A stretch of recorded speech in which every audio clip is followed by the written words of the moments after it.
started because I was going to the psychic fair in Montreal, and I saw a stand where these men were dressed in white, sort of white suits, and they all had long stringy hair, and there's a big picture of a UFO, and I thought, wow, a UFO religion. I've never studied one of those. What my field is what's called new religious studies. So I'm a sociologist who specializes in, new religions, like baby religions, I call them, but in the media they call them cults.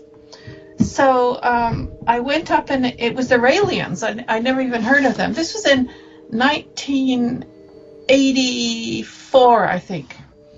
And they said, how would you like to enter a competition? I said, sure.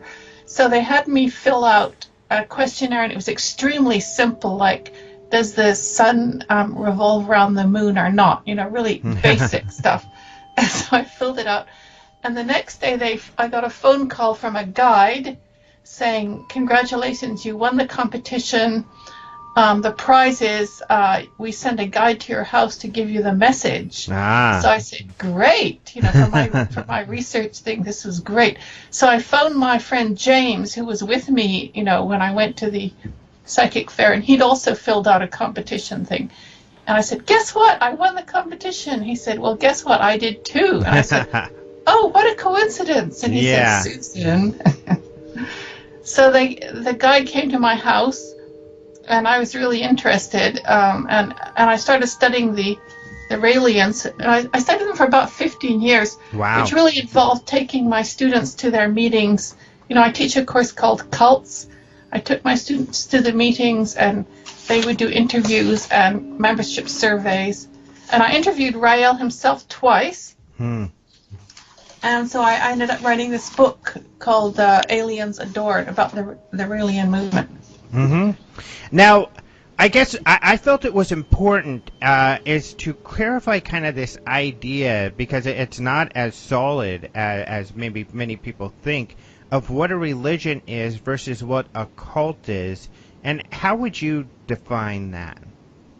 Well, it's not solid at all. I mean, yesterday's cults are today's religions, and today's cults might be, major religions in the future. We don't really know. I would call them baby religions.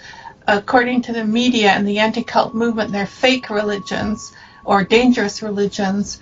So it's really, it's one of these terms that can be used in different ways. Yeah, right, because, for instance, I'm not really a religious person, so really the beliefs that a so-called cult would have, to me, are not necessarily that different than many of the mainstream religions. So the line, especially in that case, is very blurred. And like you said, that's what's really fascinating about all of this, is that these, again, so-called cults may be the major religions of the future. And how wild is that so many of them are popping up that are based on this ET idea? Well, just to backtrack a little bit, one of the defining characteristics of a, quote, cult is it has a charismatic leader, a leader who is believed to have magical powers or some kind of divine status. And this person is alive or recently dead. So they're young movements with a very powerful leader who is, believed to be divine. And in this way, they're different than the Catholic Church, of course. When it comes... okay, well, you asked about UFO religions. Well, there's only a handful that I know about, though some religions sort of add a spice of UFO-ness, later on. But, sorry, what did you ask about UFO religions? Oh, I was just noting how it's interesting, like what you're studying is that, these groups are popping up and becoming more and more popular. So, like the Raelians. So, maybe some background on them. What does Rael believe? What is the religion based off of?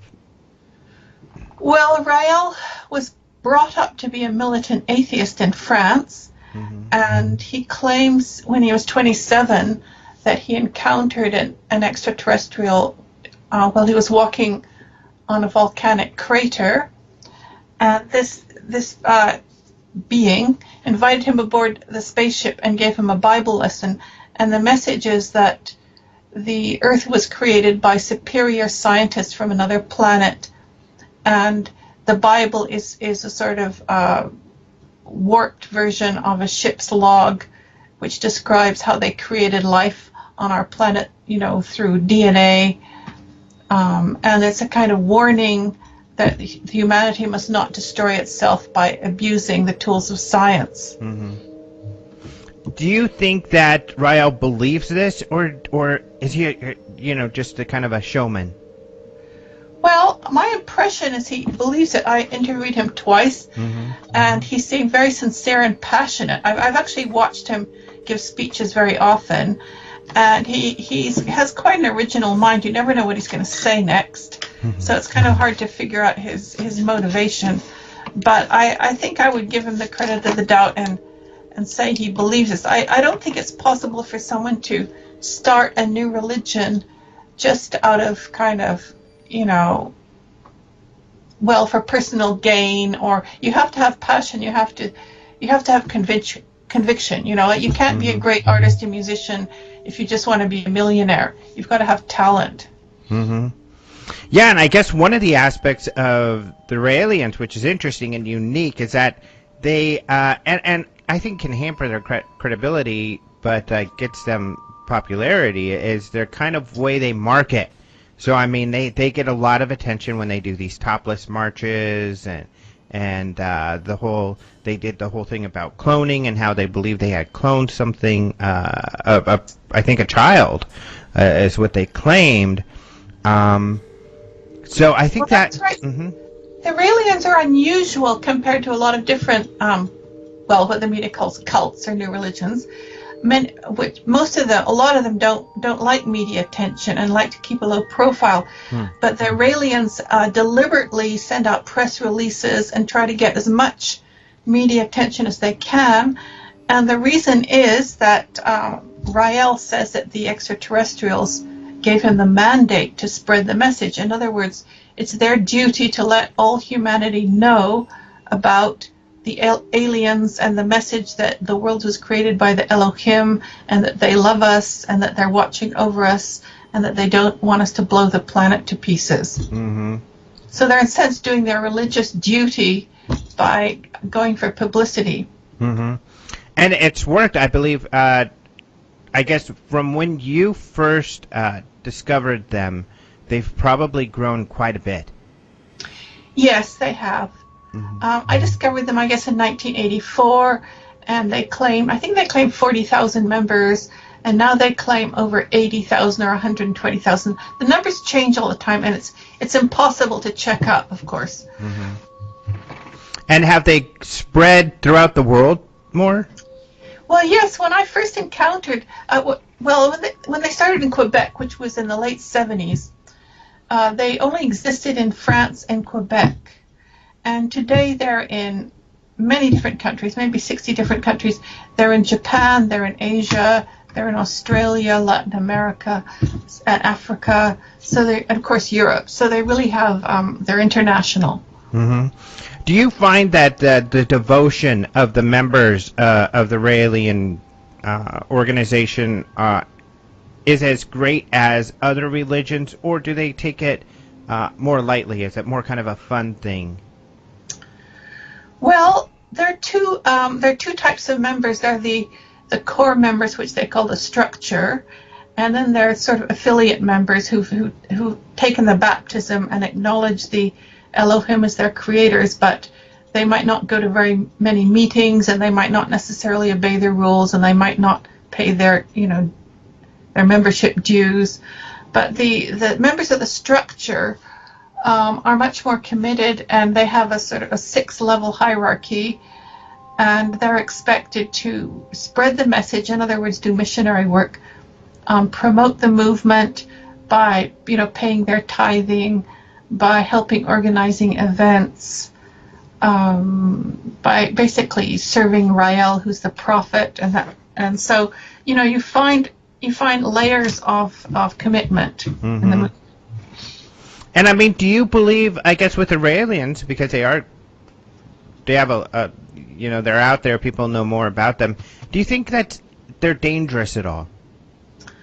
No, well, they have they're committed to peace. I mean, Rael is very much against violence, and he was very, very intolerant of. In France, they had this law, well, they had this crime passionnel thing where it was okay for a man to kill his wife if she cheated on him, out of a fit of jealousy. Well, he was really outraged by that, and he's constantly preaching peace. And so, certainly in their ideology or in their system of ethics, peace is a major value. But also, if you actually look at their history, I can't really think of any cases of violent behavior, and they're not into guns or anything like that. So, no, I wouldn't see them as a violent group in any way. Mm-hmm. Now, moving on to other groups, because there are others, and for instance, you wrote another book on, and I'm not sure how to pronounce this, the Nawabian? Oh, Nawabian, yes. Nation. And yes. Tell us a little bit about this. Well, I wouldn't really say this is a UFO cult. The leader, whose name was Dwight York, but he goes by the name Dr. Malachi Z. York, he started out as a black Hebrew. In other words, the idea that the black people of America are the lost tribes of the Jews, or, are the Jews in the Bible, the ancient Hebrews. And there are many groups like that, of course, in the U.S. And then he switched to becoming a black Muslim. But what he does is he constantly incorporates new ideas from all the different black spirituality movements in the U.S. So he's incredibly eclectic, and his groups are always changing shape. They're wearing new costumes. And at one time he claimed to be the great-grandson of the Mahdi in the Sudan. And that's why they're called Nawabians, like Nubians, Mm-hmm. And then the next thing he did is said he was the man from the planet Risk, R-I-S-Q. So he claimed to be an extraterrestrial who'd come to teach humanity. So he changes his charismatic claim constantly. And that's what's fascinating about him, the way he's like a chameleon. He's constantly changing shape. So my book was really on his extraordinary, like the way he runs his movement, which is quite unique. But he borrows this idea of Ezekiel's wheel, which is interpreted as a UFO, the Ezekiel's wheel in the Bible. And the fascination you find in a lot of black nationalist movements with extraterrestrials and pyramids, and the ufology lore, which becomes incorporated.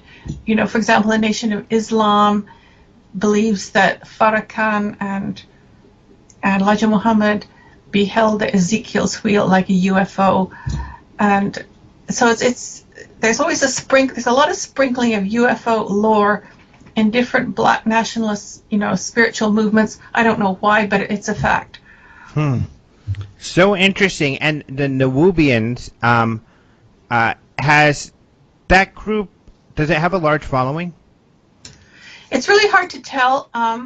They never give out statistics. I used to go to their meetings in Brooklyn, New York, and you might see 10 people, 15 people. Wow. I went on a pilgrimage. They used to have this Egyptian village in Georgia, and they would have an annual pilgrimage every year, taking a bus from Brooklyn, New York, to this little town in Georgia, and so I went along with them in their bus, and that was an amazing experience. And there were quite a few people there, like maybe 300-400, who came to the annual pilgrimage. Mm-hmm. So he does have quite a lot of followers. He has bookstores. Well, the movement's changed so much, I don't really know what's happening now, because he's been in jails. Uh-oh. He was thrown in jail by the FBI.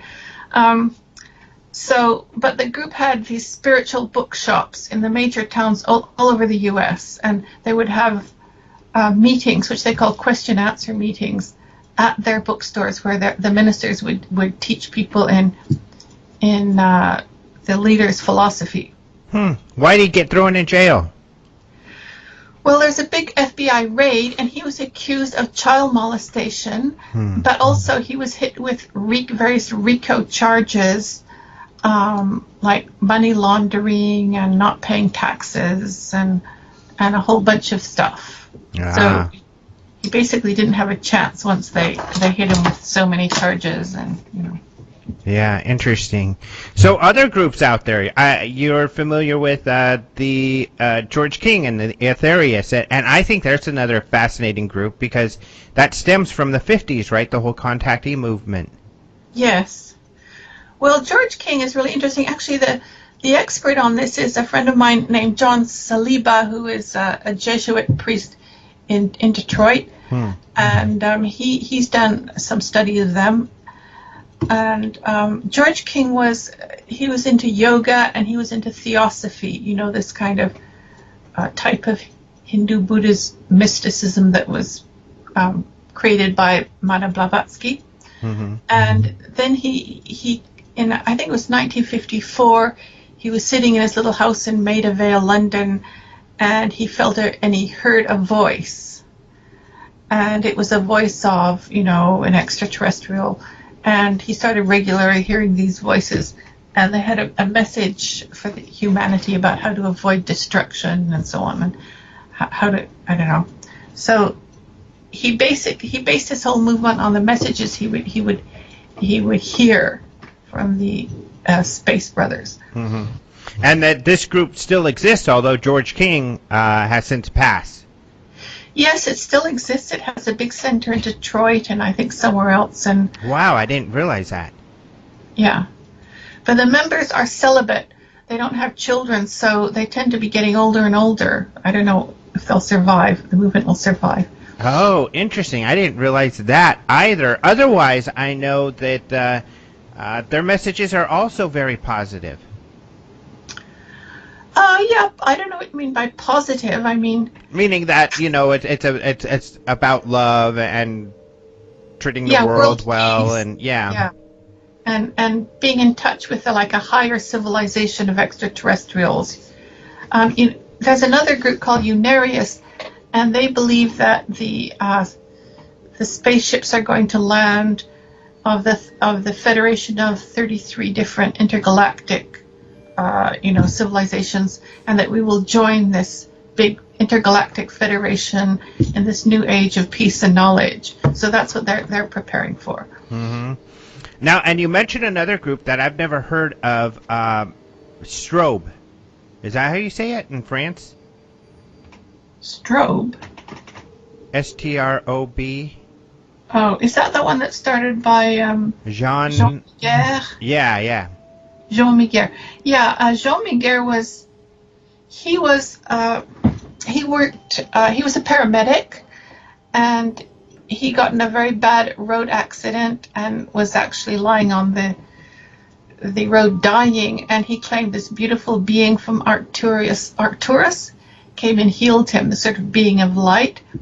And then he started to get messages from the Arcturians, and he started a new religion. And his message is actually very similar to Rael, that we must avoid destroying ourselves through nuclear weapons and learn to live in peace and love and so on. And it's possible Rael was influenced by him, because Rael actually knew him and talks about him in his writings. And also he had this idea that, similar to Van Daniken, that the ancient civilizations were founded by extraterrestrials from other planets. Mm-hmm. However, and all of these groups are mostly positive in that they have a positive message. They're not preaching, hurting others or themselves. But, a widely known, perhaps the most widely known UFO-based or alien-based cult were Heaven's Gate, which of course didn't turn out well. Well, they're more notorious than famous. I mean, yeah, they were a tiny little group, and they had a lot of people join and leave. So there were always, the place was a revolving door. And in the end, I think it was 37 people committed suicide, the core group. They were a very secretive group. My friend Robert Balch is the expert on that group. And they, of course, like they were. I mean, they ended up in a violent way. I mean, they killed themselves. They didn't kill other people, but they did kill themselves, and it seemed to be based on this very strong ideology that they had to board the spaceship to get to this other planet because the world was going to be destroyed, and they saw this wonderful life they could have, which would be like Star Trek, you know, riding around in spaceships and visiting other planets, and you know, being more, well, they call the level above human. They would be, you know, intelligent, wise, sexless, androgynous beings, you know, immortal, and so on. And so they really believed this was the only way to achieve this. And the whole point of being in the group was you had a chance to become immortal and rise above what they called mammalian existence, you know, just mating and defending. So, but their ideology was threatened by the fact that their second leader died, Bonnie Nettles. So they had to take this desperate step to fulfill their, you know, their dream or their vision of turning into these immortal extraterrestrials. Now, interesting enough, we just had the anniversary of when they did commit suicide. What was March 26th, 1997, and someone had contacted me from the group. So I guess there are still members who asked if I wanted to interview them about, you know, their beliefs in the aliens and all of this stuff. I didn't feel comfortable doing that, so I didn't take them up on an offer. Oh, you should have. That would have been so interesting. You should go for it. Maybe, but it's a bit frightening because, you know, I just they still, you know, are these people going to hurt themselves again? And is this group kind of getting having a rebirth of some sort? Do you know? I have no idea what they're up to now. I mean, it is true that after the mass suicide of the 37, that 2 other members killed themselves, I think a year later, a few months later. And the same thing, of course, happened in the Solar Temple. So if there's this ideology of suicide, it can be repeated by the members who are still around. Yeah, well, I guess maybe I still could. I could forward the information to you, too. I think he's interested in spreading the word however he can. Oh, do that. I'll interview him for you. I'll do that and see if maybe I'll talk to him. It's just, you know, for the most part, I try to interview people who are kind of researching the whole arena, not necessarily quote-unquote believers, I guess I would put it, or people who believe that they're in contact so much. So, and especially a group like this, which, you know, the fear of potentially self-harming, and I hope, you know, none of my listeners would then, you know, join them in you know, some sort of act like this again. Yeah. Well, you know, one thing that interested me, that got me thinking, when I went to the International UFO Conference in Phoenix in February, where I saw you, in fact, and you gave a speech, I encountered quite a few people who knew about Rael, and they seemed to think that he was a con artist, or, you know, and so on. And I started to think, and then at the same time, I was listening to these experiencers, people who would get up and talk about how they met an extraterrestrials or how they'd seen a UFO and so on.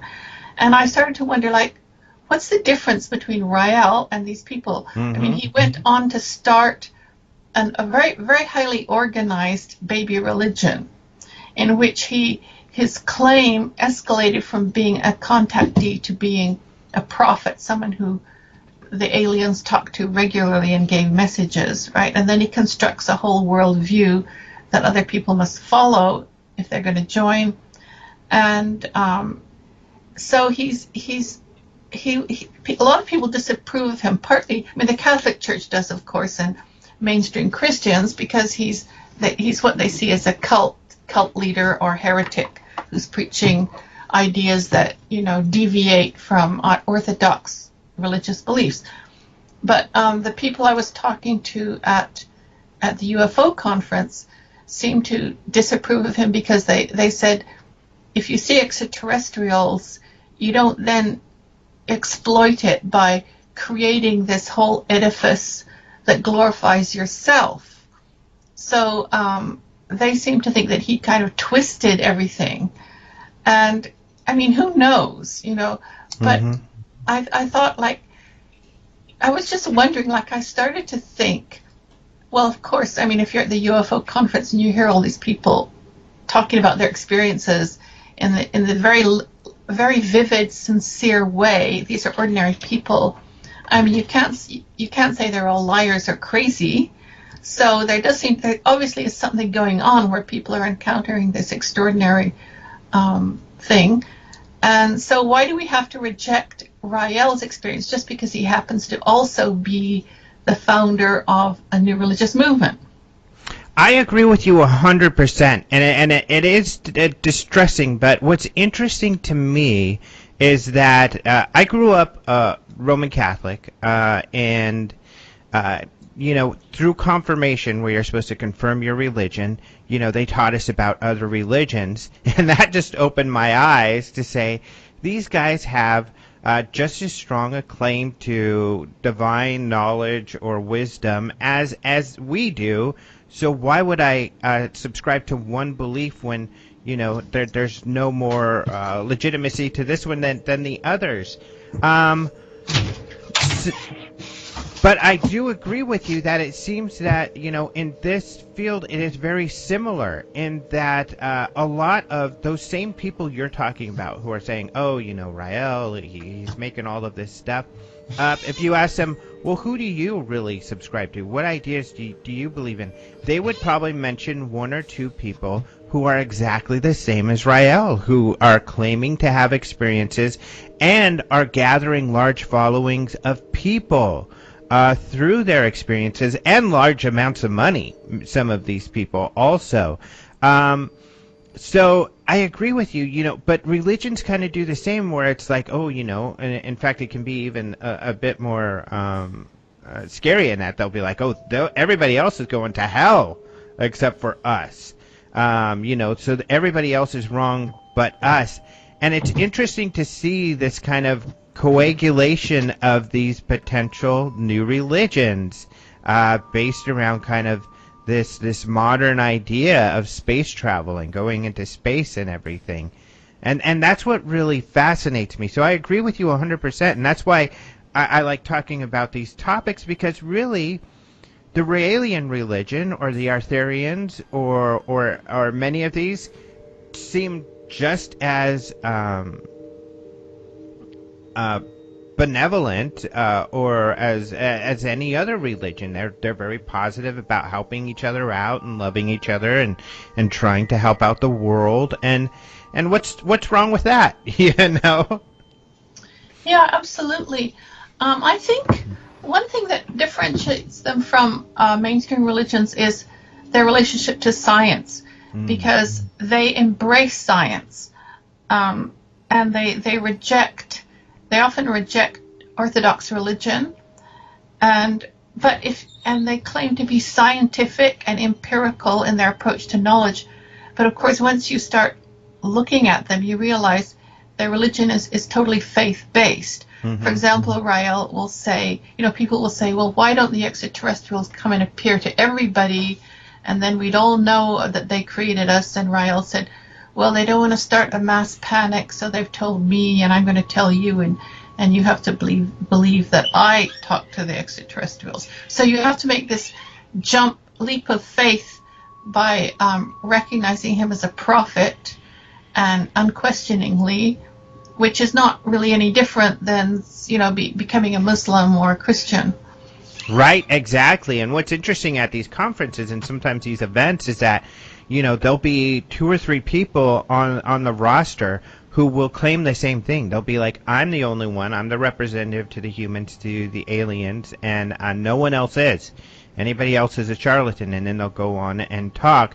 And what's interesting is I'll ask people about what they thought of the different speakers, and they'll say, you know, I really love this person and that person. And I'll ask them, well, their stories are, their worldview is completely different. and they say they're the only prophet. And so how can you believe all three of these people if they're all saying that the other one is not telling the truth? And there is this cognitive dissonance, that happens that people just don't even seek to resolve often. But then they'll also have a list of people they just do not like, even though there are similar claims. So it does become fascinating how people's minds work around this. And I think it's kind of it's a little view into kind of a religion incubator, I think, because like you said, the aliens could really take off. I wouldn't not be surprised. I mean, look how Scientology's taken off. You never know. Yeah, I like that expression, a religion incubator. I think that's they have a lot of vitality and power, and they just fit into this certain ecological niche. Well, certainly in Quebec, where I am, where you have a lot of people whose parents were devout Catholics, and then the Catholic Church declined very rapidly in the 60s, and so the children were, their religious education was discontinued, but they all know about the Bible, but they feel this conflict between science and the Bible. And so then Rael comes along and he says that Darwin is wrong, the Catholic Church is wrong, and he gives us a third possibility, which is that extraterrestrials created Adam and Eve from DNA. Mm-hmm. So he kind of he comes into the middle of this conflict between science and religion, and he presents a third possibility that sort of reconciles the two. I think that's the bigger trend, at least in Quebec, from what I've seen here. Mm-hmm. So do you think that this will continue? I mean, do you believe these organizations will continue to pop up, and that the existing ones will continue to gain members? Well, we've always had baby religions or cults pop up. I mean, all through, the centuries. It's rather like, we always have weeds in our garden, and some people say, ew, that's a weed, and other people say, oh, no, it's delicious, you can eat it, like dandelion, Mm-hmm. So it's the same with religion. I mean, whether or not the Raelians or Scientology will last another 100 years, I don't know. We can't really predict. But certainly some of them will continue on, or they might, change, like they might sort of creep up in another religion which borrows from their literature, or they might have schisms and separate. I mean, all sorts of things happen to religions over time. Mm-hmm. And what do you think of, this idea? Why do you think it is then, like you said, that people need to subscribe to one view?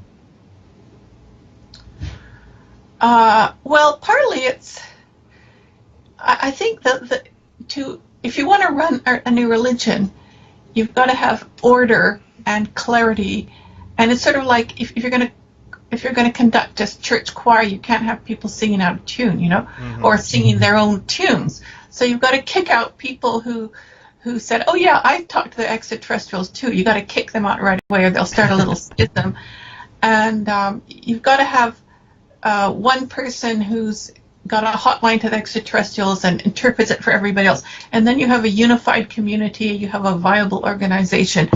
I see it from a sociological point of view. It's just what works, for a social organization. Mm-hmm. Do you think there's dangers in this, in these, like many, I think, in society do feel, and it's probably because maybe it challenges their worldview, or at least it isn't in their scheme, but, people have, overall, I think, a negative look on these groups that we've been talking about.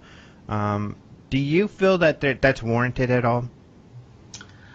Well, I tend to be one of these religion freedom activists myself. Mm-hmm. I sort of understand why it is, because religion or spirituality, it looks at the deepest things in life, and people don't like it when their deepest beliefs are challenged or disturbed. So it's kind of a natural reaction to get angry when someone, says, oh, my God doesn't like your God or something. Mm-hmm. or has different beliefs about the nature, or, you know, about nature, or say sexuality, gender, diet, the end of the world, you know, all that sort of stuff. It's disturbing to people because they like to have their, you know, their ethical system. They like to have it nice and clear and clean, and they don't like it muddy. And so when they come into contact with other belief systems, it's disturbing for them. And I think you have to almost develop, you know, you almost have to develop this kind of self-conscious sense of objectivity, and you have to create your own balancing act where you can walk in between different belief systems and not get upset, or you can watch yourself get upset and then not react, you know, because I find as a sociologist, you know, here one minute I'm going to meetings of these black nationalists who say all white people have leprosy, you know, and I'm writing down my notes, yes, all white people have leprosy, you know. And then I'm visiting a patriarchal group that says women are less intelligent than men, and I say yes, and I write it down in my notebook, you know. So you've just got to, I think you've got to just develop your own tolerance, I guess, and not react. Or if you react, you just watch yourself react, or you don't take it too serious. You know, it's just a game. You know, it's just. I mean, people are going to have different beliefs, and you know, you got to get used to it. You know.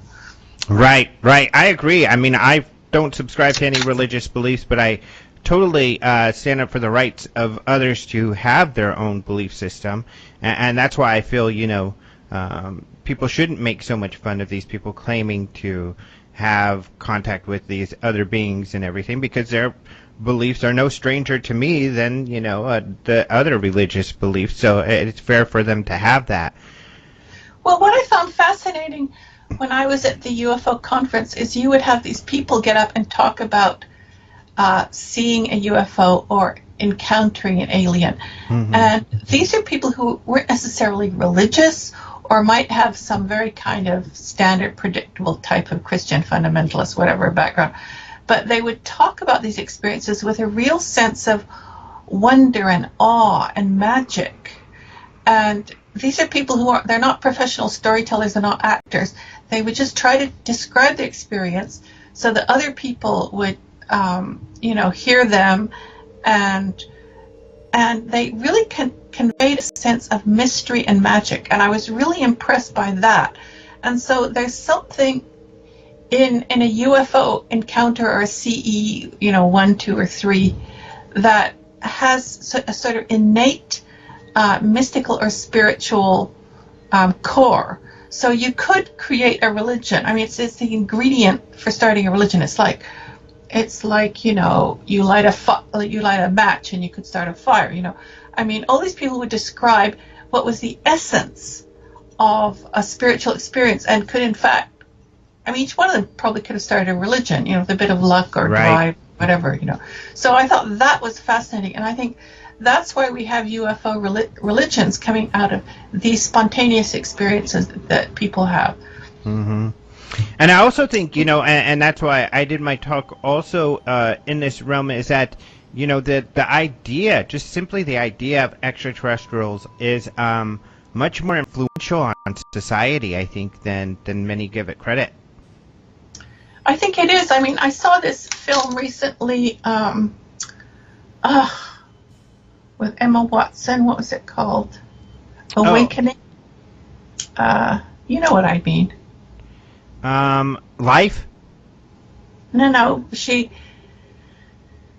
a linguist. Oh, okay, yeah.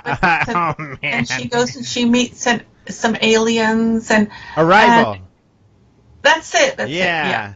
And well, it actually reminded me of the book Ramtha by Clark. You know. There's this feeling of awe or absolute mystery, and encountering something that's so alien, it just blows your mind, and you don't know what it is. But there was a real kind of spiritual, almost a spiritual aspect to that. And in this film, she learns how to time travel in a way, because she can go back and be with her child who died before the child died, and she goes back and forth in time. So that's one of the messages in the film, that the extraterrestrials have taught her that time is something fluid, that you can go back and forth, you know. With your books about all of these topics, what do you hope for, or do you hope for people to take away from it? Well, I think what my mission is to describe these groups in a very detailed way, and to really try to show them the way they really are, at least how they think they are and how I think they are. And then people will get a sort of more vivid and accurate view of what these groups are trying to do and the way they live. And they won't then just buy these, you know, anti-cult stereotypes which you read in the media about brainwashing and total control and how these people can't think critically, blah, blah, blah, you know. I mean, these are fascinating little groups who are trying to do something really original in their own way. And often it's a temporary experiment that doesn't work. And a lot of these people leave after a year or two, but they have an extraordinary experience in which they learn something that they can, you know, use in their life. And so I think I'm trying to, well, one of my aim is just to entertain people, because I find these groups incredibly entertaining. I mean, that's where I get my fun, you know, is through research. But it's also to kind of broaden people's view so that they see there are different realities, or there are different ways of seeing the world, and they're all equally valid. I mean, it's really pathetic if we think that only our North American 21st century, you know, post-industrial liberal view is correct, and everyone else is primitive and has to be, you know, brought over to our way of thinking. I mean, I think that's pathetic. I think it's nice that we have different cultures with completely different ways of seeing the world. And that makes the world interesting and magical. And, you know, I find it actually quite upsetting that there's so much persecution. I mean, my last book that I wrote with Stuart Wright, you know, he wrote the book on Waco, Armageddon and Waco, and we collaborated in writing this book called Storming Zion, which is a study of government raids on religious groups. And so here you see, you know, the government behaving in a really violent and coercive way, you know, charging in with tanks and, you know, military equipment for minor little offenses, or offenses that really got nothing to do with war or drugs or the army. Yeah, I mean, I think I agree with you. I can relate, because I feel the same way in that I am devoted to science and figuring things out. But the world can be magical if you let it, and that's what's great about these mysteries, or, like you said, these other points of view, is that they do allow that magic into life, and it's just the way you see the world. And it's kind of scary, like you said, the idea of not allowing all of this, or being, you know, unfortunately, kind of a knee-jerk base reaction, which is to attack stuff that's different, which is really unfortunate, because that's how we grow, and that's how we make life interesting, is by wondering and exploring these different new and novel ideas. Well, I see that you and I are on the same page here, Alejandro. How have people reacted to your books? Has it been varied? Well, there's been very different reactions depending on the book, you know. My first book, Moon Sisters, was very successful because it was a study of women's roles in new religions, and I got a lot of, I even got this fan letter from a guy who was in prison that I was a bit nervous about. But I would get very favorable reviews from grad students who were reading it and, you know, using it for their thesis if they're writing something on gender and new religions, you know. And then my book on the Raelians, I got a big reaction, and because, you know, I'd written 6 articles on the Raelians, and then they announced the clone baby, and I had so many journalists, you know, showing up at my door on the phone. I had I had documentary film crews like running around my house and things. So that was very exciting, because the Raelians were suddenly really famous, and my research was suddenly relevant, so that was a nice feeling. But then other books I've written, like everybody just ignores them and not one of them sells, and it depends. Now, and finally, I guess on the clone, do you think they really, because that was kind of strange in that they made a big deal about it, and they said they were going to share their work and what they had done, and then when it came time, they said, oh, no, we're not going to share anything, but we really did clone a baby. Do you believe they did? Well, it's really funny. Like, I was open to thinking that they might have really achieved it. And then when the parents of the baby supposedly said, we don't want the media, barging in, and we're going to go undercover. Well, then the Raelians made several announcements. I remember one Raelian guide, that's the leaders of the guides, he said, oh, but we've made all these other clones that are all over the world, and, in about 10 or 20 years, people are going to start noticing, and they will come to the fore, and then, we will be vindicated, because they're pissed off by the media saying that it was all a hoax, Mm-hmm. And then I heard another guide say, well, the reason we said that there was this baby Eve clone was simply to awaken the world and raise their consciousness that soon human cloning would be possible. So it's just a way of waking up humanity. I thought, yeah, that's a real cop-out, Yeah. So you've heard there's different ways they've rationalized that whole event, but I don't think... When you ask the Raelians about that, actually, when they come talk to my class, one student always asks that question, and they have quite different answers. So I don't think they've quite rationalized it, in a consistent way. Mm-hmm. And what was I never understood, what was the importance to their religion to clone people? Well, actually, the whole... It's sort of like the creation story all over again, because they believe that this barren planet was colonized by extraterrestrials who created life, in test tubes, basically, and created human beings from their own DNA. So if we can create human beings from our DNA, then we will be equal to these godlike extraterrestrials who created us. So in a sense, we're leaping into a new level, and in which we will be gods. I see. The other thing is, there's the promise of immortality. In his book, Yes to Human Cloning, Ryle says we can all clone, versions of ourselves, and then we can cannibalize them for body parts, and we will be able to do accelerated growth. And so the idea is we will have physical immortality. The Raelians don't believe in the soul, right? So this was the excitement of human cloning, that we will be gods, we'll be as scientifically advanced as the aliens who created us, and we will be have the possibility of immortality.